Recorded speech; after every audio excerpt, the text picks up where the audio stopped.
کہ وہ کون سے 5 جانور ہیں جن کی دعا اللہ فوراً قبول کرتا ہے، اور اگر ان کو کوئی تکلیف پہنچائے تو اللہ تعالیٰ ان کی بد دعا بھی قبول کرتا ہے۔ دوستو، حضرت سلیمان علیہ السلام اللہ تعالیٰ کے وہ برگزیدہ پیغمبر ہیں جو حضرت داؤد علیہ السلام کے انتقال کے بعد کم عمری میں ہی حضرت سلیمان علیہ السلام کے تخت نشین ہو گئے۔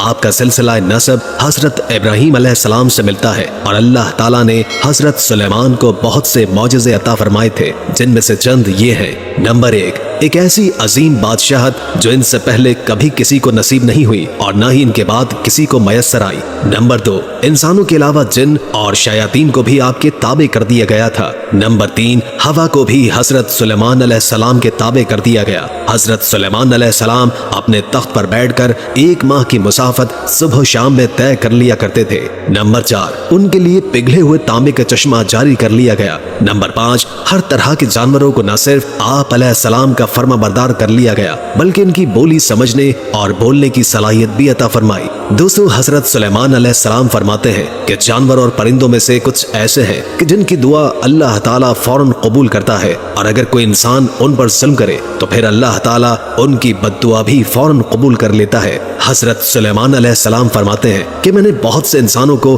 ان 5 جانوروں کی بد دعا لگتے ہوئے دیکھا ہے۔ اگر تمہاری دعا قبول نہیں ہوتی تو تمہیں چاہیے کہ ان 5 جانوروں کے ساتھ ایک کام ضرور کرو۔ اگر ان 5 جانوروں کے ساتھ ایک کام بھی کر لو گے تو اللہ تعالیٰ تمہاری مشکلات کو دور کر دے گا۔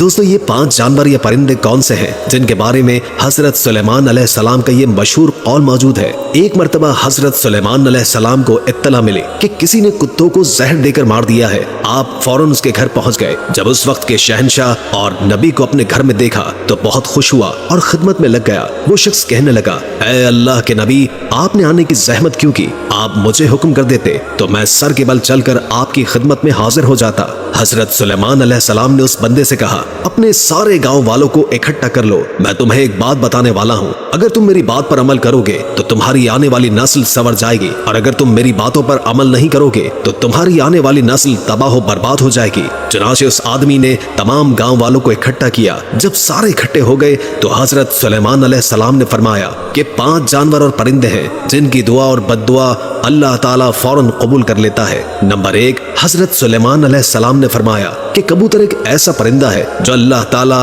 اور انبیاء علیہ السلام کو پیار کرنے والا پرندہ ہے۔ کبوتر اللہ تعالیٰ اور انبیاء کرام علیہ السلام سے دنیا کے تمام پرندوں سے زیادہ پیار کرتا ہے، اور سب پرندوں کی بنسبت کبوتر زیادہ عبادت گزار پرندہ ہے۔ کہا جاتا ہے کہ کبوتر جب بھی جاگتا ہے تو اللہ کا ورد کرتا ہے اور دن رات اللہ تعالیٰ کی عبادت میں گزارتا ہے۔ کبوتر سب پرندوں کی بنسبت زیادہ بلندی تک جا سکتا ہے، یہ بہت اونچا اڑتا ہے، جبکہ کبوتر کا پیچھا عقاب کرتا ہے۔ جب عقاب کبوتر کو شکار کرنے کے لیے اسے پکڑنے کی کوشش کرتا ہے تو کبوتر خود کو بچانے کے لیے بہت زیادہ بلندی پر چلا جاتا ہے، جس سے عقاب کے لیے اتنی اونچائی پر جانا مشکل ہو جاتا ہے، اور اس طرح کبوتر خود کو بچانے میں کامیاب ہو جاتا ہے۔ اور کبوتر یہ سوچتا ہے کہ میں جتنا ہی اونچا اڑوں گا اتنا ہی اللہ تعالیٰ کے پاس پہنچ جاؤں گا۔ نمبر 2، حضرت سلیمان علیہ السلام نے بلی کے بارے میں ارشاد فرمایا کہ میں نے بے شمار متقی اور پرہیزگاروں کو دیکھا ہے جنہوں نے اللہ تعالیٰ کی یاد میں دن رات گزارے ہیں۔ اللہ تعالیٰ ان لوگوں کی دعائیں اتنی جلدی قبول نہیں کرتا جتنی جلدی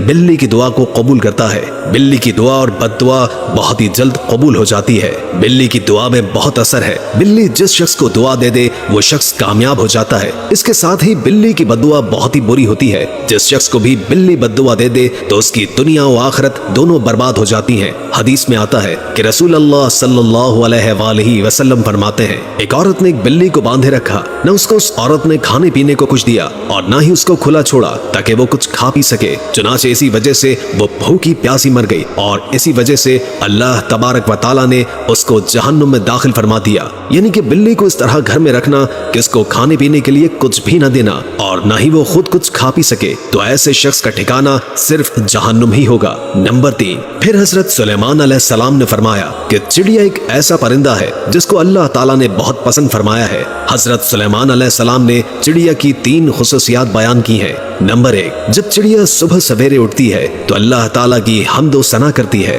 نمبر 2، چڑیا بہت ہی معصوم پرندہ ہے، اس میں ذرہ برابر بھی چالاکی نہیں ہے۔ نمبر 3، چڑیا اللہ تعالیٰ پر بہت بھروسہ رکھتی ہے۔ چڑیوں کو جہاں کہیں بھی کھانے پینے کے لیے ملتا ہے وہ کھا پی کر چلی جاتی ہیں اور دوسرے دن کے لیے کچھ بھی جمع نہیں کرتی۔